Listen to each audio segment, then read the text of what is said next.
엄마, 나 가게 안 하고 싶은데. 너 가게 해봤니? 너 음식 만들어봤니? 인테리어는? 집기는? 일할 사람은? 운영은? 가게 자리는? 세금은? 너 돈이 있니?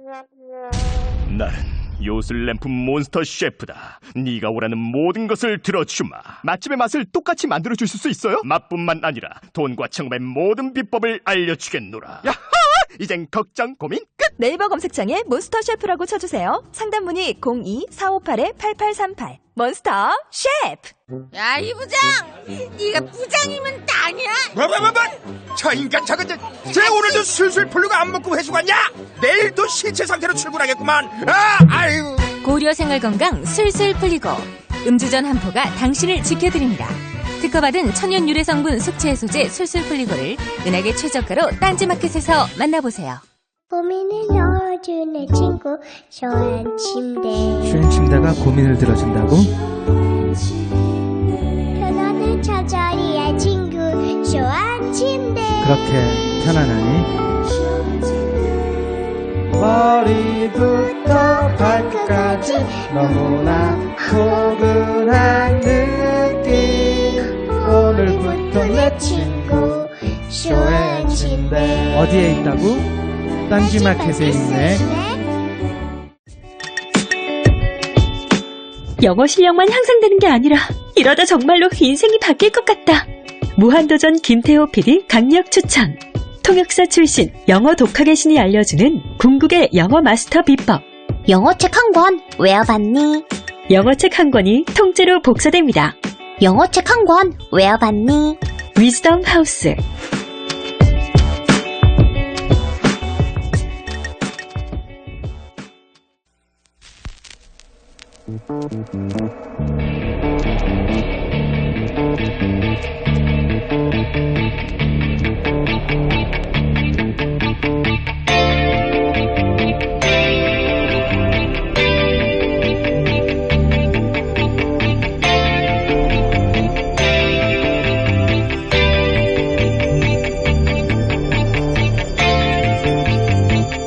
안녕하세요, 김호준입니다.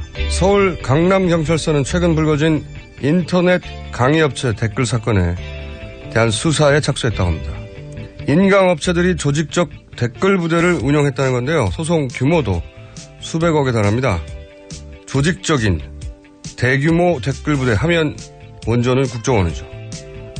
지난 대선 좌익효수란 아이디로 밝혀진 것만 3,450여 개의 댓글을 달았던 이 국정원 직원에 대해 검찰은 고발이 접수된 지 무려 2년 4개월이 지나서야 그것도 단 10개의 댓글만 공소사실에 포함했고 법원은 모욕죄만 인정하고 선거 개입은 아니라는 판결을 내렸죠. 국가 정보기관이 특정 후보를 위해서 대선에 조직적으로 개입하는 헌정유린 사태가 벌어졌는데 겨우 모욕죄로 그리고 집행유예로 사건이 일단락되는 나라였습니다. 우리나라가 그런 나라였습니다. 다음 정부는 이 국정원 댓글 사건 철저히 재수사해야 합니다.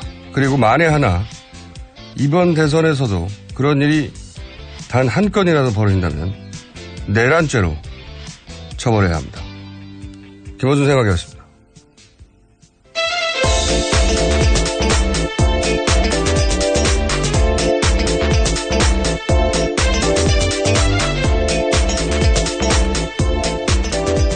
자, 시사인의 김은지입니다. 네, 저희가 지금 실시간으로 방송을 보고 있는데 박근혜 전 대통령이 방금 이 방송 시작하는 시점에 삼성동 자택에 도착을 했어요. 네, 그렇죠. 7시 6분에 귀가했습니다. 집에는 예. 6시 55분 계속 방송 들어오기 전에 갔는데 55분에 검찰 청사를 떠났고요. 이제 막 도착했네요. 예. 관련 뉴스가 많이 쏟아졌죠, 사실. 네, 어제 박근혜 전 대통령 서울중앙지검 들어가면서요, 짧은 메시지 남겼습니다. 두 문장에 모두 29글자에 불과했는데요. 국민 여러분께 송구스럽게 생각합니다.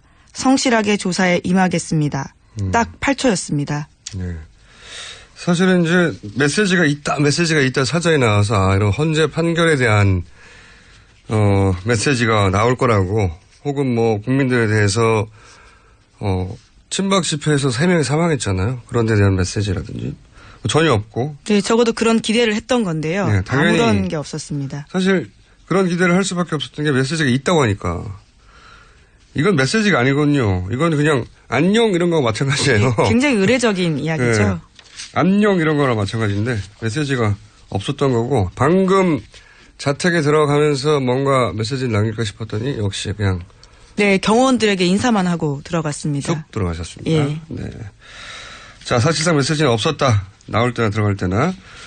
근데 조사가 굉장히 신속하게 진행이 됐어요. 보니까 이 정도면. 네, 예상보다는 짧았던 것 같습니다. 네. 혐의가 13가지나 되는데요. 이 정도면은 사실 엄청나게 빠른 거거든요. 이랬다는 얘기는 검찰이 추궁을 하지 않았다는 거예요.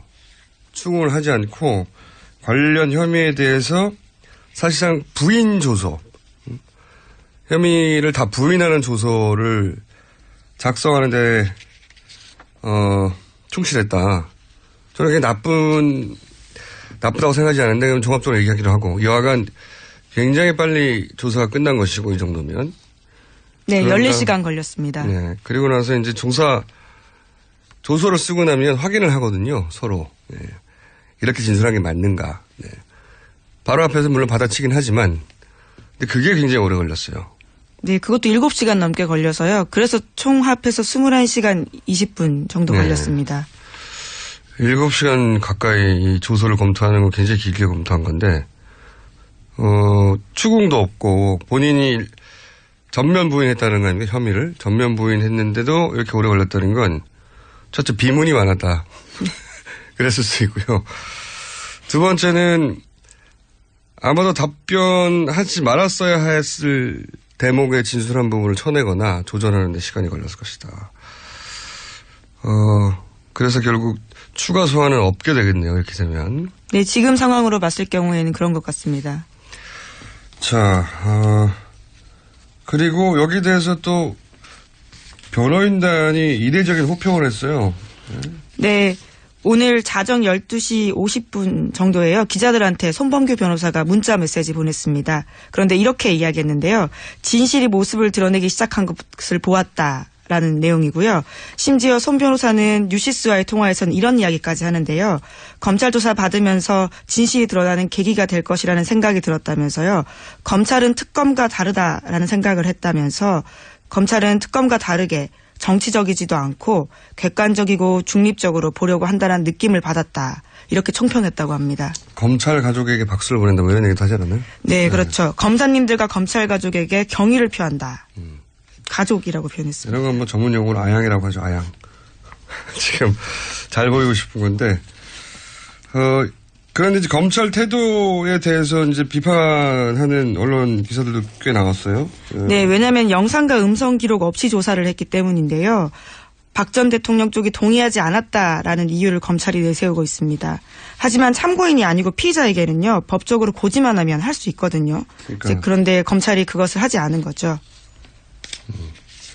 거부를 할 수 없는 거죠. 원래 이 사안은. 예, 그 의사만 나타낼 수 있는 그렇죠. 겁니다. 통보, 고지만 하면 되는 거지. 안 한다고 해서 안 할 수 있는 게 아닌데 본인들이 선택할 수 있는 게 아닌데 그랬다고 해서 진짜 비판이 좀 있었죠. 근데 저는 전반적으로는 검찰이 이번에는 잘했다고 생각해요. 전략이 좋았다고 생각하는 게 우선 뭐 어제 최순실 관련은 모른다고 하고 직접 개입한 사안은 정상적인 국정 운영이었다고 하고 이런 기조로 답변을 할 거다. 이건 예상대로였고. 그리고 이제 아프실 예정이라고 이제 뉴스공장이 떠들기 때문에 그건 취소된 것 같고요. 그런데 아마도 변호인단은 박근혜 전 대통령 변호인단은 애매한 건 답변하지 말라고 사전에 조언을 했을 거예요. 대부분의 변호사가 그렇게 조언했을 텐데 저는 몇 가지 이유로 적극적으로 답변을 했다고 봅니다. 묵비하지 않고. 그게 몇 가지 이유가 있는데 첫 번째는 이게 초보 피의자의 전형적인 실수 있어요. 자신의 입장을 잘 이야기하면 검찰이 납득할 거라는 착각을 하거든요. 네. 검찰은 이런 피의자가 땡큐입니다. 술술술 말하기 때문에. 그게 첫 번째 이유인 것 같고 두 번째는 며칠 전까지만 해도 탄핵이 기각될 거라는 걸 굳게 믿었던 며칠 전까지 대통령이잖아요. 권한 중재긴 했지만 본인은 그렇게 생각 안 했을 테고. 그러니까 민간인 모두의 적응이 안 됐을 거예요 아직도. 네, 검찰도 실제로 수사할 때요. 대통령님이라고 호칭했다고 합니다. 그 호칭도 저는 좋았다고 생각합니다. 왜 그렇게 생각하냐면 자신의 말이 여전히 상대한테 자신의 어떤 위치 이런 것 지위 때문에 그대로 받아들여질 걸 이때까지 그대로 받아지는 환경에서만 있잖아요. 반론하지 않는 환경에서만. 그래서 자기가 잘 설명하면 또 상대가 내 말에 넘어갈 거라는 착각도 있었을 것이고. 그리고 박 전 대통령의 개인적인 특징인데 세 번째로는 왜 그 70년대 구국선교단 그 시절부터 최태민 씨를 도왔고 11.6 이후로는 영남대 관련 일도 했고 그래서 거의 90년대 말까지 20몇 년 동안 박근혜 전 대통령 도왔던 최태민 씨 의붓아들 조순재 씨. 거기 녹취록에 보면 이런 얘기가 나와요. 박근혜 전 대통령은 거짓말을 하고 뭔가 잘못됐을 때 그 거짓말 스스로 완전히 믿는다. 이런 특징에 대한 녹취가 나오거든요.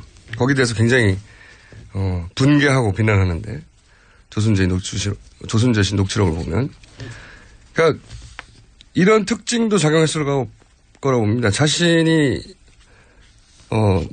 만들어온 어떤 거짓 세계가 있잖아요. 네네. 그거를 완전히 믿었기 때문에 검찰 조사에서도 스스럼 없이 자기가 만든 거짓을 믿으며 진술하게 되는 그런 특징도 좀 작용했을 거예요. 일종의 리플리 증후군 같은 건가요? 그렇게 볼 수 있겠죠. 예, 그건 전문가 영역에 맡기시고요. 근데 이제 이런 특징에 대해서는 지금으로부터 10년 전에 만들어진 그리고 20년 이상 박근혜 전 대통령을 가까이서 보좌한 사람의 녹취록에 나오는 내용이에요. 그리고 저는 이제 검찰이 영상 촬영 안 한 부분, 그래서 검찰 봐준 거 아니냐, 지나치게 한 비판도 있는데, 저는 이거는 검찰이 전술적, 전략적 선택을 한 거라고 봐요. 뭐냐면, 영상 촬영을 하면 답변에 소극적일 수도 있어요. 그렇죠? 그러니까 촬영하지 않기 원한다는 변호인 말에, 검찰이 그렇다면 안 하겠다고, 굳이 그럴 필요도 없는데도 안 하겠다고 하는 태도에, 이 박근혜 전 대통령 측이 검찰이 자기들 말을 들어준다. 잘. 뭔가 편안한 분위기를 만들었다. 우호적인 분위기다. 봐준다. 건가요? 이런 인상을 받아 더 자신 있게 말을 했을 수도 있어요. 네. 뭐 영상 촬영을 하지 않으면 나중에 뭐 법정에서 진술 번복할 때 문제가 된다고 하는데 근데 그 경우는 자기 혐의를 인정했다가 법정에서 안 하는 경우잖아요. 지금 뭐 전면 부인하니까 진술을 번복하면 혐의를 인정하는 거잖아요. 그건 사례가 안 되는 거니까 그건 걱정할 필요가 없고. 그리고 저는 이 박근혜 전 대통령 변호인단 전략 전체적으로 보면 헌재 때와는 180도 바뀌었거든요. 사실. 이게 여실히 드러나는 게 뭐냐면 검찰이 영상 촬영을 하길 원하느냐 이렇게 물었어요. 그랬더니 뭐 사실 이건 피의자 동의 사항이 아니잖아요. 좀 전에 얘기했지만 고지만 하면 되는데 근데 박근혜 전 대통령 측이 싫다고 했단 말이죠. 그래서 안 했는데 그때 변호인 측이 선택한 단어가 부동의예요. 부동의. 보통 그냥 우린 거부했다 이렇게 말하면 되잖아요. 그런데 굳이 이 부동의라고 법률적인 용어를 선택한 이유가 저는 뭐라고 보냐면 거부권이 자기한테 없는데 거부했다는 표현을 쓰면 사람들이 아직도 자기들이 갑인 줄 안다고 그런 비난을 하거나 여론이 만들어질까 봐 일부러 이런 단어를 선택한 거거든요. 태도가 바뀐 거예요. 완전히. 이 단어 선택에서 볼 수 있습니다. 헌재 때와는 다르게 부정적 여론에 굉장히 민감한 거죠. 그리고 가능하면 그런 욕을 먹지 않으려고 하는 것이고 그래서 검찰 칭찬도 막 하는 것이고 이런 태도의 변화도 박근혜 대통령한테 가능하면 적극적으로 협조하십시오. 검찰에. 그 협조를 그 협조적인 자세를 취하라고 하는 조언, 사전 조언 변호인단에 그것도 이런 진술 태도 적극적으로 자기 해명을 하는 영향을 미쳤을 거라고 봅니다. 네. 사실 이거는 촬영하는 거 싫어? 물었더니 싫어. 기분 물어온 거하고 마찬가지 정도의 법률적 효과밖에 없는데 어쨌든 검찰은 박근혜 대통령이 적극적으로 자신의 혐의를 부인하는 진술이라도 충분히 받는 것으로 네, 실제로 그렇게 해명했습니다. 거기에 대한 비판이 있으니까요. 네. 절차상 문제로 실랑이가 생기면 조사가 어렵기 때문에 진술과 답변을 잘 듣는 게 더 중요했다. 이렇게 네. 이야기하고 있거든요. 그러니까 저는 그런 태도들이 종합적으로 이런 결과를 만들어냈는데 그 종합적인 결과가 뭐냐. 제가 보기에는 구속 요건을 거의 100% 갖췄어요, 이제. 그러니까 영장 청구가 결국은 그 의지를 보여주는 것 같습니다. 그러니까 이게 저는 이제 변호인단의 그러니까 박근혜 전 대통령 본인의 착각과 변호인단의 오판의 결과라고 보는데 이게 뇌물을 준 사람 이재용 부회장 구속됐잖아요. 뇌물을 받은 사람 이미 구속 요건은 갖췄어요. 근데 거기다가 그런 혐의를 전면적으로 부인했잖아요. 그럼 이거는 일반적인 사건이면 100% 구속이에요. 100%. 다 갖췄어요. 이제 요건을 다. 구속영장을 신청할 100% 요건을 다 갖췄거든요. 왜냐하면 이렇게 명백한데 준 사람도 구속됐는데 본인 받은 사람이 아니라고 하잖아요. 전면적으로 부인하잖아요. 그럼 증거인멸의 우려가 있다고 판단하는 게 당연한 것이고 이렇게 되면 이른 시간 내에 구속영장이 청구될 수도 있다. 아주 이른 시간 내에. 그런 요건을 다 갖췄거든요. 그러니까 검찰이 제가 보기에는 나름의 전략을 선택하고 자잘한 거는 포기하고 요건을 갖추는데 전력한 것이다. 그런 선택을 한 것이고 잘했다고 봅니다. 저는. 여기서 영장 청구를 안 한다면 정치적인 고려 하나밖에 없는 거죠. 만약에 김은지 기자가 이런 요건에 갖춰지잖아요. 뭐 고민할 필요도 없습니다. 그 전에 잡혀갈 것 같은데요. 0.5초 내에 구속영장이 떨어집니다. 이런 정도 되면. 박근혜 전 대통령이 이제 운이 다한 것 같아요. 제가 보기엔. 게이트 초기부터 여태까지 고비고비마다 단 한 번도 올바른 선택이 된 적이 없어요. 사실. 첫 번째 인정한다는 기자회견부터 시작해가지고 헌재 판결 대응을 거쳐서 이 검찰 대응까지 본인의 구속을 거의 스스로 도와주는 저는 그렇게 봅니다. 네, 영장 청구 바로미터로 봐야 되겠죠. 영장 청구가 안 되면 이상한 거예요. 이거는 너무 이상한 거예요. 정치적 고려, 대선 기간이나 민감해서 이거 하나밖에 없어요. 검찰 진짜 고민될 것 같아요. 왜냐하면 너무나 완벽한 구속 요건인데 여기서 우리가 구속영장을 치나 마냐. 자, 박근혜 대통령 조사는 아마도 이게 마지막일 테니까 길게 한번 풀어봤습니다. 자, 다음 뉴스는요. 네, 어제 JTBC가 관련 보도했는데요. 검찰은 지난해 최순실 씨 자택을 압수수색하고 외장하드 확보했다고 합니다. 여기서 120여 건 가까운 청와대 문건이 나왔는데요. 관련해서 문건에는 정부의 부동산 정책 등 이 건과 직접적으로 관련 있는 자료가 최순실 씨에게 넘어갔다고 합니다. 특정 지역의 개발 사업 동향이나 국토해양부의 주택정책 계획 등 자세한 내용이 담긴 문건이 통째로 유출됐다라고 합니다. 한 2달 전쯤에 였던 것 같은데 최순실 씨가 실명으로 보유한 부동산 중에 하남 땅 있지 않습니까? 미사리. 거기에 국토부 장관한테 박근혜 전 대통령이 직접 전화를 해서 거기는 이제 최순실 씨 땅을 지나가는 그 지점인데 거기를 체육시설 무슨 체육시설이죠? 예, 복합생활체육시설 지어보는 게 어떻겠냐라고 제안했다고 합니다. 복합체육시설을 거기다가 지으라고 대통령이 직접 지시를 하죠. 네. 그것도 한밤중에 전화했다라는 장관의 진술이 있습니다. 뭔 부동산 개발을 대통령이 밤 12시에 국토부 장관한테 직접 뭐가 그렇게 급하다고. 제가 보기에는 말이죠. 이게 차명 보유한 땅도 많을 거거든요.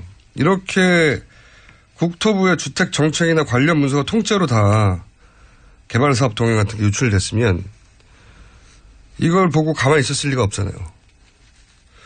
차명 땅 보유도 그러니까 이런 식으로 개발되고 다 뒤져봐야 된다고 봅니다.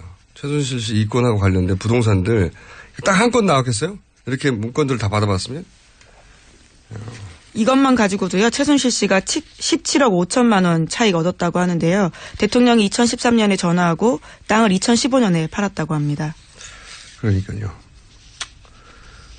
이게 한 건 나온 건데 왜냐하면 실명으로 보유한 땅이 그렇게 많지는 않거든요. 근데 차명으로 보유한 부동산들이 엄청 많다고 하는 의혹이 있으니까 다 지져보면 많이 나올 거라고 봅니다. 이거 최순실 씨 관련 재산이 이 정권 하에서 어떻게 이권과 연결됐었는지 철저히 파헤쳐야 된다. 통째로 넘건 통째로. 이 사람들은 정말 이권 동물이에요, 이권 동물. 이권 짐승. 어떻게 이렇게까지 합니까? 최순실 씨 땅이 있다고 그거를 대통령이 전화해가지고 밤에 개발하라고. 그리고 남서서로 이런 짓을 어떻게 하죠? 자, 다음 뉴스는요? 네, 어제 민주당 경선 선거인당 마감했습니다. 총 214만 명이 넘게 들어왔는데요. 2012년에 비해서 2배가 넘는 수치라고 합니다. 그렇군요. 이제 모든 정당들이 본격적인 본경선에 들어가겠죠. 네, 오늘 더불어민주당은 경선 첫 투표를 시작하기도 합니다. 200만 명이면 많이 했군요, 정말. 자, 그러면 제목 정도 하나 읽을 수 있을 것 같습니다. 네, 미국 뉴스인데요. 직함도 없이 백악관에 사무실을 낸 이방카 씨가 지금 논란이 되고 있습니다. 여기 진짜 우리나라하고 비슷해요. 뉴스 읽다 보면 최근에 진짜 비슷한 일이 많이 벌어지고 있어요. 여기서 지금 미국에서 민주당 쪽에서 탄핵한다는 얘기 본격적으로 나오기 시작했거든요. 그렇죠. 네. 그리고 이제 딸 이방카가 백악관에 사무실을 만든다는 거 아닙니까? 그죠? 네, 그러나 이방카 같은 경우에는요. 공식 직함도 없고 월급도 받지 않는다고 합니다. 비슷하죠? 여기는 최소한 보안 손님은 아니고 가족이기 때문에요. 너무 대놓고.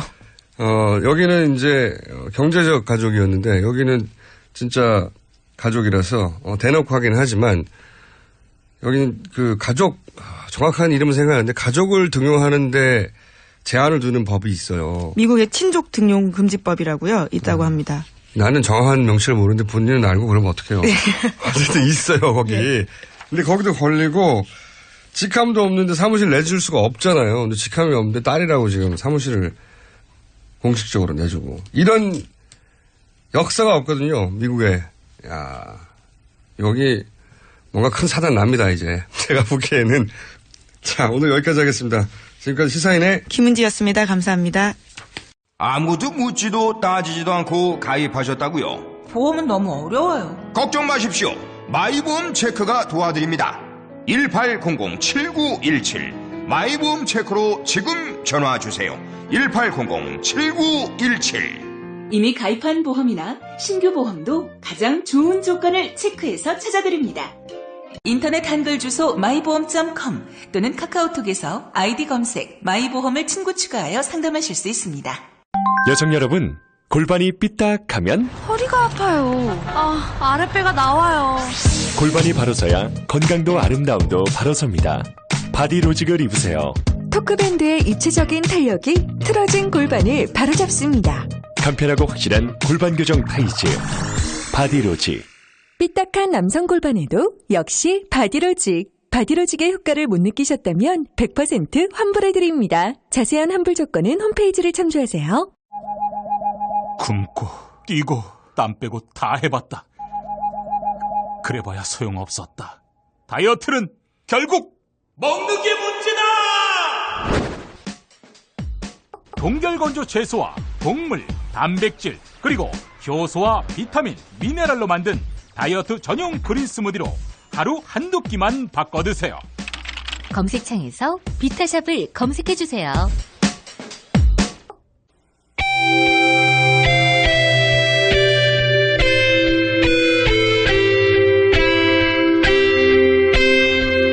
항상 나라를 생각합니다. 이혜훈의 나라 걱정. 자, 나라 걱정할 겨를이 없어요 요새. 바른정당의 지지율이 자꾸 떨어지고 있습니다. 이혜훈 의원 나오셨습니다. 자꾸 떨어지는 건 아니에요. 네. 뭐 기대만큼 안 올라간다는 거죠. 네. 더 이상 떨어질 데가 없을 정도로 떨어진 정도 아닌가? 자꾸 떨어지는 건 아닙니다. 어쨌든. 지금 정의당하고 겨루고 있잖아요. 자유한국당하고 겨뤄야 되는데. 참나. 우린 자유한국당을 경쟁상대로 보지 않아요. 경쟁상대로 볼 수가 없죠. 격차가 너무 벌어져가지고. 원래 출발할 때는 높았는데, 훨씬. 네. 자, 오늘은 이제 전반적으로 그런 얘기 한번 짚어볼 텐데, 그 전에 박근혜 전 대통령이 이제 마침 대략 15분 전에. 네. 예. 15분 아니, 전에. 뭔 소설을 읽어보는데 그렇게 오래 걸리신 거예요? 비문도 좀 많았겠죠, 아무래도. 난독증이 많으신가? 그리고 아마 이제 답변하는 과정에서 답변하지 말아야 될 걸 답변했다거나 뭐 이런 것도 있었겠죠. 7시간 가까이 걸렸다니까. 그거 저 정말 놀라웠어요. 네. 조사 받는 시간에 거의 반만큼이나 그렇죠. 조서를 받다 보면은 네. 사실 쓸데없다기보다는 조서에 담기지 않는 내용들이 워낙 많기 때문에 한 3-4시간 조서를 받으면은 거의 뭐 한두 장 정도의 조서를 쓴다 이렇게 돼 있잖아요. 네. 그럼 한두 장 정도의 조서를 쓴다면은 14시간 받았으면 조서 기껏 해봐야 10장 정도 됐을 것 같은데 그거 읽는데 6시간이 넘게 걸렸다는 게 도무지 이해가 안 돼요. 많은 질문에 다 일일이 답변을 하셨겠죠. 일일이. 예. 어쨌든 저도 굉장히 긴 시간 동안 뭐 서로 합의를 해야 되니까요. 그래야 날을 하니까 변호사들이 오랜 시간 검토를 했겠죠. 아마도. 그런데 지금 이미 박근혜 전 대통령한테 뇌물을 줬다고 하는 이재용 부회장이 구속됐잖아요. 그럼 뇌물을 받은 사람은 이건 거의 완전히 구속인데. 게다가 혐의도 다 부인했으니까. 통상적으로 보면 그렇죠. 네, 통상적으로. 네. 법리로 보면 그런데. 근데 모르겠어요. 검찰이 저는 좀 여러 가지 이상해요. 이번 검찰 보면은. 아니 영상 녹화는 왜 안 하는 거예요? 그리고 왜 본인한테 물어보는 거예요? 아니 이제부터 검찰에 수사받으러 가는 모든 피의자한테 네. 영상 녹화해도 되시겠습니까? 동의하십니까? 물어보고 동의 안 한다 그러면 아니 동의 안 한다 그러면 이제 안 하겠네요? 그러니까요. 안 물어보죠. 아니 원래 법적으로 그건 동의 구할 필요가 없게 돼 있고 네, 그냥 영상 녹화는 한다고 고지의 의무만 있는 거지. 그러니까요. 동의를 받을 의무가 없는데 난 정말 기가 막혀요. 이렇게 피의자를 여왕마마 대접하는 검찰 처음 봤어요. 그리고 막 침대까지 옆에 갖다 냈다면서요. 응급침대. 왜냐하면은 아니, 왜 응급침대가- 아프실 예정일 수도 있으니까. 죄송하지만 주변에 병원 셌거든요. 셌다. 지난주에 뭐였죠? 히트를 하나 이빠이. 치신 게 이빠이. 아, 셌다는 일본말 아닐걸요? 일본말은 아니죠. 예. 네. 사투리라 그렇지. 사투리일 것 같긴 네. 합니다. 네. 예. 많다는 뜻이죠. 예. 고향이 죄송합니다. 예. 여러 군데가 고향이에요. 난데를 드려야 되면 부산이고요. 우리 고향의 기준이 여러 가지잖아요. 그렇죠. 잘한 데를 부산에서 잘한 데를 고장이라고 얘기하면 마산이고요. 마산. 또 이제 부친의 고향을 얘기를 하라 그러면 충북 원적지, 제천이고요. 보통 충북. 그렇군요. 어쨌든 그래서 경상도 사투리로 죄송합니다. 가끔씩 튀어나오는군요. 경상도에서는 이빠이 많이 쓰죠. 네, 이빠이 많이 써요. 자, 이빠이에 대해서는 지난주 저희가 충분히 설명을 경고를 먹었습니다.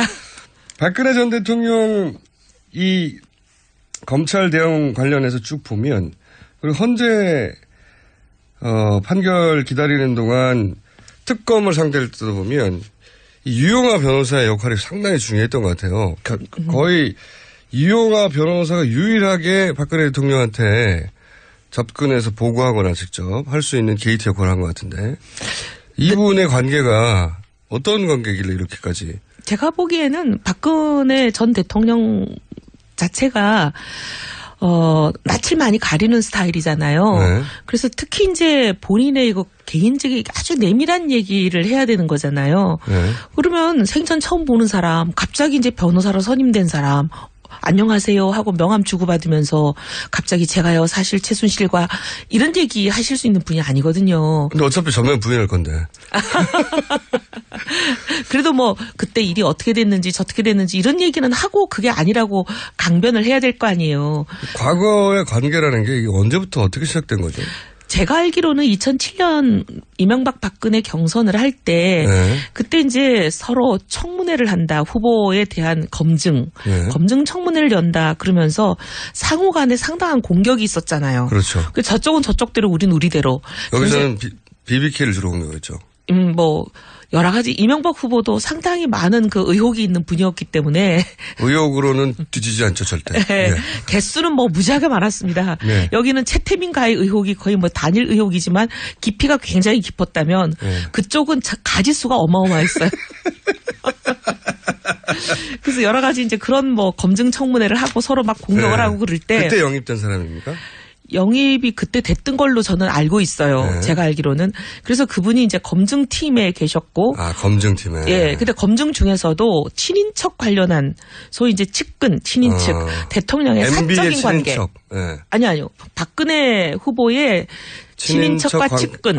그래서 소위 이제 박근혜 후보의 아주 내밀한 인적, 사적 인맥에 대한 모든 관계를 맡았었어요. 그러다 보니까 문고리 3인방하고도 가깝고, 그 다음에 이제. 그러다 보니까 최순실의 존재도 그때부터 알고 있었겠네요. 아마 알았을 것 같아요. 이분이 몰랐다는 건 좀 믿지 말이 않아요. 예. 왜냐면 뭐, 모든 그 검증에 대한 방패 역할을 하는 사람이었기 어떤 때문에. 공격이 들어올지를 알고 막아야 되니까. 그리고 그때 당시 공격이 실제적으로 최태민과 뭐 최순실 온갖 얘기 공격이 그때 있었잖아요. 그렇죠. 예. 정윤회 특히. 그때는 사실 최순실보단 정윤회 공격이 많았고 최순실 씨는 아주 무시당해가지고 그냥 김치나 담궈주는 아줌마로 돼 있었으니까. 정윤회 씨의 부인 여기까지였죠. 여기까지였고 네. 그리고 뭐 역할은 뭐 머리 올림머리 아주 그 독특한 올림머리 해주시는 분으로 돼 있었죠. 네. 그냥 그러니까 정윤회 씨의 내조 역할 아니냐 이런 정도로 여의도에서 바라봤고. 예, 그래서 뭐 정치나 이런 정무적인 기능을 가진 분이라고는 상상을 못하던 시절이니까. 근데 이제 최태민 씨의 딸이라는 거 그리고 저도 사실은 인연이 한 번 있어요. 누구랑? 보니까. 정윤회 씨랑 아니면 아니, 정윤회 씨, 최순실 씨도 그때 있었던 것 같은데. 아, 그래요? 왜냐하면 네. 제가 인터뷰를 한 번 한 적이 있거든요. 탈당했을 때 있잖아요. 박근혜 전 대통령이. 네, 박 의원이랑 네네. 네, 이해창 네네네. 그 총재하고 부딪혀가지고 탈당해서. 네네, 미래연합으로 나가 있을 당시 때죠. 당연. 그때 인터뷰를 한 적이 있거든요. 네네, 그건 유명한 얘기죠. 네. 사무실로 찾아가가지고. 네. 사실 이 바닥에서 박근혜 전 대통령하고 2시간 가까이 단독 인터뷰한 사람 없어요. 아니, 거기다가 박근혜 대통령에게 첫사랑을 물어본 굉장히 용감한 분 아니셨어요? 첫사랑하고 이상형도 물어보고 네네네. 막 어찌나 당황을 하든지 네. 그런 질문을 안 받아봤으니까. 네. 누구도 그런 거 상상해 보신 분이 없을 거예요. 감히 그런 질문을 할 걸. 아니 뭐 당연하지 않습니까? 본인한테 첫사랑도 있고 본인한테 TV 보다가 이상형 남자도 발견할 수 있잖아요. 네. 근데 그 질문을 얼마나 당황을 하든지. 네. 그래서 제가 근데 한 번 묻고 답을 안 하면 거기 넘어가지 않잖아요. 네. 한 15분 동안 물어봤던 것 같아요. 계속. 그래서 답을 얻어내셨어요? 장동건. 아, 장동건. 당시 답변은 장동건이었습니다. 예. 아, 지금은 이제 송중기로 변한. 그때는 장동건을 굉장히 15분 만에 어렵게. 예. 근데 그때 그 빌딩에 갔을 때 지금 생각해보면 저기 뭡니까. 정윤혜 씨 말고 여자분이 계셨어요? 이분이 누군가 하는 분이 있었는데 지금 생각해보면 최순실 씨였던 것 그분이 같아요. 여자분이었어요? 한 분 있었어요. 그러면 문을 열어주고 하는 분이. 그럼 최순실 씨밖에 없지 않아요? 그런 것 같아요. 예. 지금 생각해보면. 여하간 그런 최순실 씨가 오랫동안 옆에 있었기 때문에 유영하 변호사는 아마도 저는 알았을 거라고 생각해요. 그죠? 예. 네. 그러면서 다른 사람하고는 좀 종류가 다른 유대 관계가 맺을 수 있겠군요. 그랬을 걸로 생각하고 그다음에 그래서 그렇게까지 챙겨주려고 했던 건가요? 아니 그러니까 송파 의뢰 공천 과정을 아시잖아요. 8명이 후보 신청을 했는데 8등 하셨잖아요. 그리고 이제 우리 여의도 연구소에서 한 조사에 의하면 4.2라고 이제 소문이 파다하게 돌았었는데 4.2라는 건 뭡니까? 4.2% 지지율. 근데 8명 중에? 예. 8명 중에 8등이고 본인이 받은 지지율이 4.2%라고 그렇게 소문이 파다하게 났었죠. 네, 그런데? 그랬는데 나머지 7명을 이유를 설명하지 않고 그냥 날려버리고 이 분으로 그냥 단독 결정을 해줬죠. 그 정도의 당에서. 당시 새누리 당에서. 그 정도로 전폭적인 애정을. 네. 하지만 뭐 국회의원은 못 되셨고.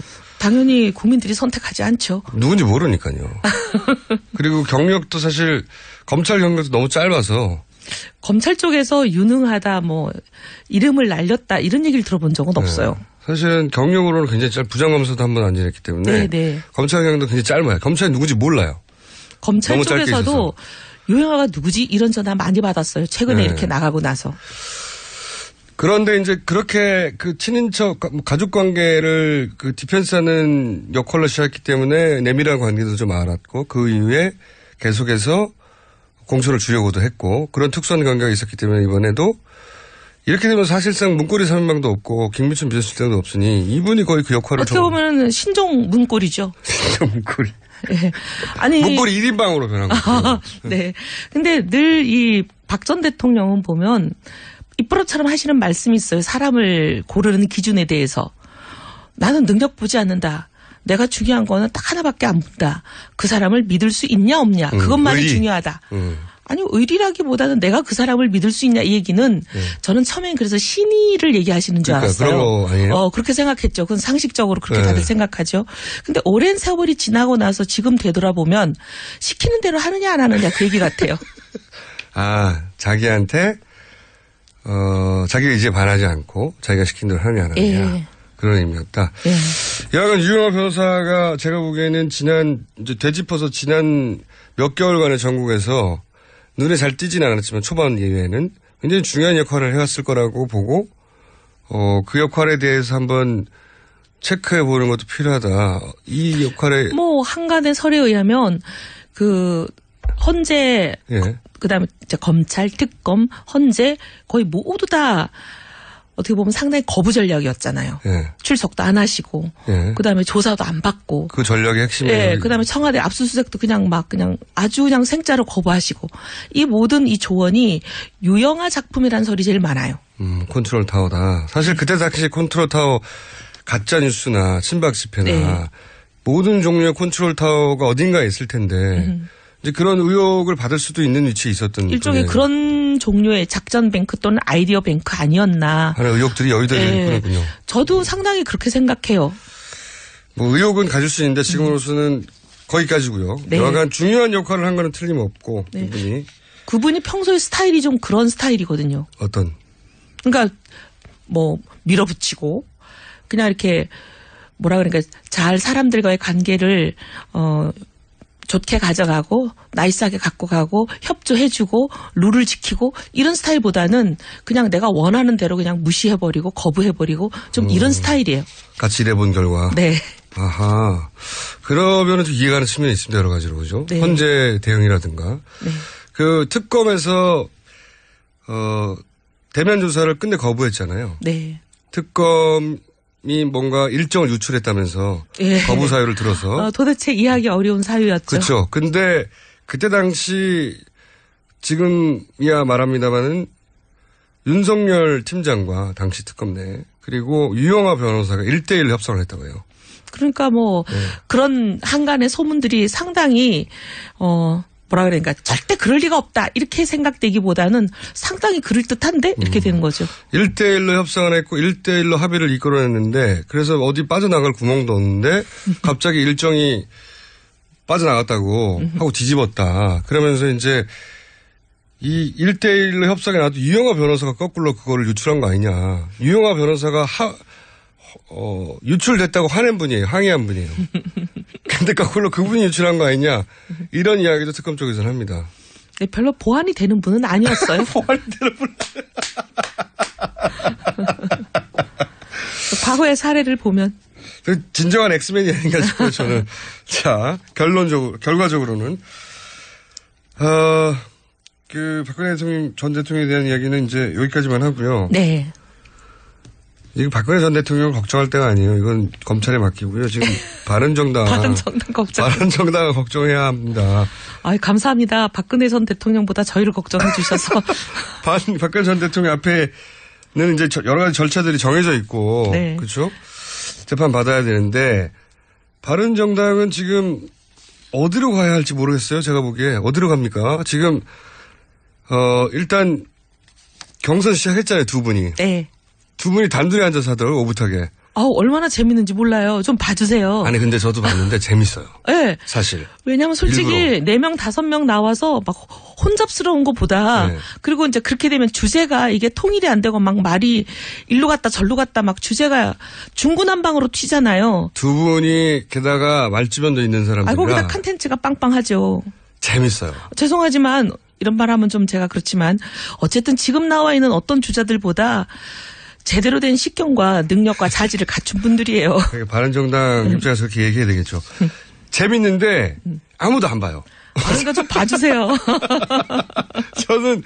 저는 챙겨서 보거든요. 네, 정말 재밌어요. 근데 재밌다. 네. 그리고 저 둘 중에 누가 대통령 돼도 이 나라 정말 맡길만 하다 그런 생각 안 드세요? 그렇게까지 생각 안 들고요. 다만 두 분이 콘텐츠도 괜찮고 네. 말주변도 있고 그리고 토론 어차피 듣는 사람이 없어 그런 건지 아주 뭐랄까요 그 솔직하고 담백하게 토론이 잘 이루어져요. 원래 그런 사람들이에요. 서로 약점도 짚어주고 방어도 잘하고 네. 재미있습니다. 네. 재미있는데 안 봐요. 왜 안 볼까요? 네, 이제 이게 좀 국면이 네. 늘 말씀드리지만 참 저희가 불리한 국면인데 근데 저는 이제 지지율 이런 거보다 더 중요한 건 우리가 옳다고 믿는 길을 가는 거 그게 더 중요하다고 생각합니다. 네, 이렇게 뚜벅뚜벅 가다 보면 국민들이 지금은 너무 충격을 받으셔가지고 아직까지 회복이 덜 되신 것 같은데 회복되시면 저희를 봐주실 때가 올 것 같아요. 근데 국민의당이 몇 번 얘기한 적이 있거든요. 그 계기가 예를 들어서 탄핵이 가결되면 아니면 또는 탄핵이 인용되면 뭐 이런 식의 몇 번의 계기를 통해서 틀림없이 갈 거다고 했는데 올라가기는 그냥 그때마다 떨어지고 이거 어떻게 하면 좋습니까 이거? 이유가 뭘까요? 이게 이제 어떻게 보면 초유의 사태다 보니까 이 충격을 회복하시는데 생각보다 많은 시간이 걸리시지 않나 싶어요. 네. 다 좋아요. 어떻게 할까요 이제? 두 분 중에는 지금 현재 추세로 보면 지금 현재 추세로 보면 유승민 후보가 이 경선에서 이길 확률이 더 높아요. 그죠? 네. 룰을 감안해서 시뮬레이션을 해보면 그렇죠. 합리적인 네. 시뮬레이션. 물론 남경필 의원 도지사 네. 쪽에 이제 많은 사람들이 이 토론을 보고 남경필 도지사한테 마음을 주고 그래서 역전할 수도 있으나 현재 기준으로 그렇다는 겁니다. 네. 남경필 도지사 관계자분들 섭섭해하지 마시고요. 네. 근데 참 훌륭한 후보예요. 그런데 이제 룰이나 현재 여러 가지 현실이 네. 지지율도 그렇고 이번 경선에서는 상당히 쉽지 않은 상황이죠. 자, 그럼 결정이 언제 되죠? 28일. 제일 빨리 되네요. 네. 둘인데 뭐 빨리 정해야죠. 제일 빨리 되는데 네. 여기 그 다음에 관심사는 뭐냐면 사람들이 단일화를 하냐 안 하냐. 왜냐하면 유승민 후보 같은 경우는 단일화를 초기부터 지속적으로 주장했죠. 초기부터 사실 그 덕분에 이제 지금 지지율 고전을 한다고 많이 생각해요 사람들이. 그렇죠. 저도 여러 번 지적했지만 네. 그럼 어차피 합칠 거야? 이렇게. 예. 어떻게 보면 그게 전술적인 실패예요. 결정적인 사실. 원인이었을지도 몰라요. 네. 근데 이제 우리 또 유승민 후보 아시잖아요. 고집. 그러니까 저는 유승민 후보를 보면 저도 저희 방송에 한번 나오셔야 되는데 안 나오시나 몰라. 보면은 말도 잘 하시고 그리고 나름의 콘텐츠도 확실하고 그다음에 자기 철학도 분명하고 그리고 정치인한테 꼭 필요한 고집. 정치 고집 필요하거든요. 고집도 있고 다 좋은데 예를 들어서 뭐 대구 경북에 유권자들을 지나치게 의식한다. 또는 이렇게 대중 정치인으로 이 전략은 자신의 지지를 도움이 안 될 것 같은데 그런 실수를 한다. 이럴 때가 있어요. 좀 계산은 잘 못해요. 네. 대중 정치인에 안 어울릴 면도 있구나 이렇게 생각을 하는데 그래서 지지율을 본인이 까먹은 거예요. 스스로. 남들로부터 공격받아서 빠진 게 아니잖아요. 본인이 이거는 발표를 한 거죠. 본인이 알고 있나요? 본인 때문에 빠졌다는 건? 모르죠. 본인은 좀 생각이 다를지도 몰라요. 이제 본인은 지금 가야 할 길, 근데 이제 불리하더라도 뚜벅뚜벅 간다 이렇게 생각하실 거예요. 지지율이 안 나는 분들 그런 얘기 해요. 네. 갈 길을 뚜벅뚜벅 간다고. 자, 그런데 이게 어떻게 되는 겁니까? 자유한국당과의 그 후보 단일화 그때는 아마 당연히 바른정당이 더 지지율이 높을 테니까 나중에는. 그때는 그렇게 생각했죠. 네, 그러니까 자유한국당 후보를. 그리고 실제로 그 얘기 꺼낼 때는 저희가 높았어요. 그러니까. 왜냐하면 탈당하자마자 그 얘기 했으니까. 그 얘기 하자마자 떨어졌어요. 지금은 자유한국당의 후보가 거의 2배 가까이 되는데 이런 얘기를 하셨어요. 어떤 후보는 안 되고 근데 어떤 후보가 안 된다는 게 이제 이 탄핵을 인정할 수 없고 헌재에 승복하지 않는. 네. 탄핵에 불복하고 네. 그다음에 이 소위 말하는 최순실 사태에 원인 제공을 한 자. 그러면 김진태 후보는 만약에 자유한국당 경선에서 이겨서 후보가 되더라도 자유한국당이 안 한다는 얘기잖아요. 안 되는 거죠. 탄핵 불복이잖아요, 지금까지. 자, 그러면 그분이 또 개가천선을 해서 지금이라도 탄핵에 승복한다 그러고 모든 일을 사죄한다 그러면 또 모르죠. 홍준표 도지사가 만약에 되면 홍준표 도지사하고는 합니까? 지금으로 보면 그분의 결격 사유는 아직까지 없어요. 그러니까 그 기준으로만 보죠. 네. 그죠? 탄핵에 관련돼서. 예. 아니 그리고 이제 소위 또 친박 세력이 최순실 사태를 일으키는데 협조하시고 뭐 거기 부역하신 분도 아니에요. 이분은 어차피 개포가 없으니까요. 네, 개포가. 그리고 네. 오히려 이분은 어떻게 보면 좀 피해자인 측면이 있죠. 그것도 사실이고요. 네. 네. 친박으로부터 외면당하거나 공격당하거나 혹은 최소한 버림받았다라고 말할 수는 있어요. 네, 네. 실제. 불이익을 상당히 받긴 받았죠. 그런데 자 홍준표 도지사하고 그러면 유승민 후보가 되었을 때 가정에서 후보가 단일화를 한다고 치고. 한다고 치면 네. 이제 국민의당과의 단일화도 얘기하잖아요. 네, 네. 그런데 이제 보수 단일화를 먼저 말씀하셨는데 홍준표 도지사하고 단일화를 했어요. 그런데 지금 지지율만 가지고 따지면 홍준표 도지사가 될 확률이 높습니다. 아니요, 그렇지는 않죠. 왜 그래요? 단일화를 할 때는 문재인, 이재명, 안희정 넣어놓고 다 여론조사 하는 게 아닌데 네. 홍준표, 유승민 놓고 여론조사 하는데 왜 홍준표가 높아요? 화를 내고서요. 그 두 가지 질문인데 하나는 홍준표 도지사가 된다면 홍준표 도지사 자유한국당하고 국민의당은 단일하기 어렵거든요. 그 자유한국당의 왜냐하면 이제 국민의당 기반상 그죠? 네, 근데 이제 이렇게 이제 세 명이 쪼르륵 서 있는데 가운데 있는 저희를 빼고 양극단에 있는 둘이 단일화하기는 어렵죠. 그렇긴 한데 이 홍준표, 유승민 단일화가 어떤 과정을 통해서는 됐다고 치자고요. 예, 뭐 그건 될지 안 그런데 될지 그럼 모르지만. 자유한국당의 후보하고 국민의당의 후보가 단일화하기는 국민의당 그 지지 기반상 쉽지가 않아요. 이제 호남이 주력 부대다 이런 말씀이신 거죠? 그쪽에서는 당연히. 네, 네, 예. 네. 그러면은 국민의당 쪽에서는 받아들이기 어렵거든요. 그런 문제 하나. 그러면은 두 번째는 그 유승민 후보가 만약에 단일 후보가 됐어요. 단일 후보가. 유승민 후보가 단일 후보가 되려면 유승민 후보에게 단일화의 어떤 방식이 유리해야 돼요. 그렇죠? 예를 들면 이제 국민의당과 단일화를 성사시키려면 2단계 단일화가 성사가 되려면 그렇죠. 1단계 단일화에서 유승민이 돼야 된다 이 그렇죠. 얘기잖아요. 그렇죠. 근데 그러려면 1단계 또 단일화에서 유승민이 되려면 1단계 단일화 방식이 유승민에게 유리해야 된다. 된다는 거죠. 근데 뭐 누구에게 유리한 방식으로 단일화한다 이런 거는 사실 뭐 정치공학적이라 저희 이 소위 뭐 취향에 맞지 않는 스타일에 맞지 않는 것인데. 그럼 홍준표가 되겠네. 아니요, 그게 아니라 그게 아니라요. 제 말은 그렇게 합의가 어렵지 않겠냐는 거죠. 현실적으로. 그렇게 따지다 보면 아무것도 될 것도 없어요.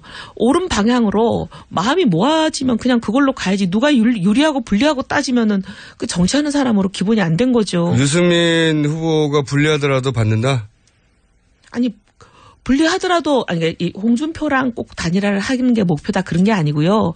뭐가 됐든 간에 옳은 방향이면 내가 불리하더라도 가야지. 내가 불리하다고 안 가면 그게 뭐하러 정치합니까? 예.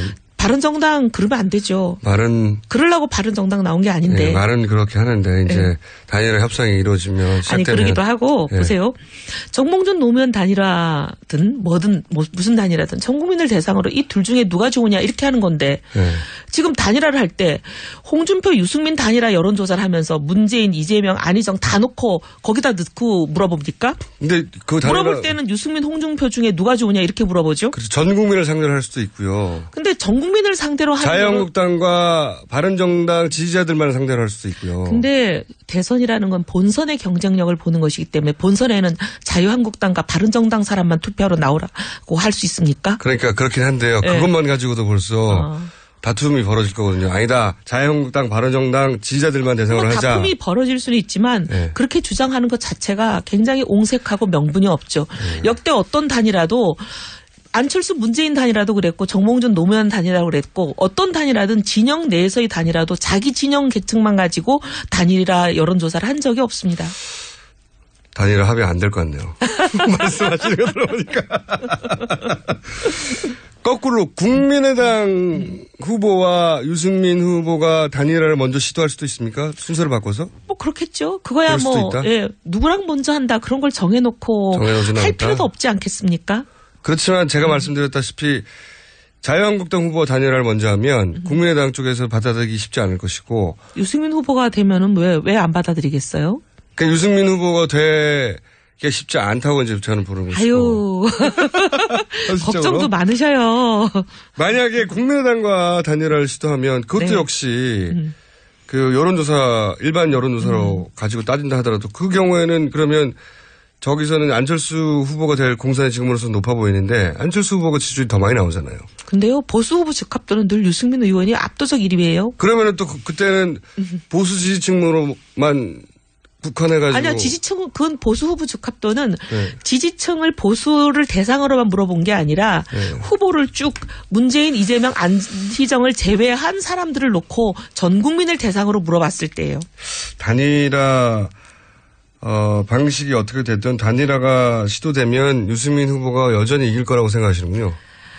근데 저는 솔직히 말해서 그 박근혜 대통령 대선 때 거의 뭐 사전 결단을 하고 도왔다가 무지하게 10년 이상 고생을 해본 이후로 어떤 대선 후보도 제가 막 그렇게 나서서 돕고 그러진 않아요. 그냥 객관적으로 보기에 그렇다는 거지. 발을 빼시는군요. 아니, 발을 빼는 건 아니고요. 솔직히 말해서. 자, 그럼 단일화 문제가 곧 불거질 거 아닙니까? 28일이면. 네. 요거 좀 자세히 얘기해 보죠. 그때. 그렇죠. 예. 네. 자세히 좀 파악해 왔어요. 다음 주면은 아니 파악은 뭐 지금 이상은 더 이상 나올 건 없어요. 근데 이제 다음 주면은 단일화가 본격적으로 얘기가 되겠죠. 왜냐하면 다음 주면은 이미 바른정당 후보는 확정된 후거든요. 그때 다시 결론을 내도록 하겠습니다. 이혜훈 의원이었습니다. 감사합니다. 감사합니다. 김어준입니다. 3부에서 뵙겠습니다.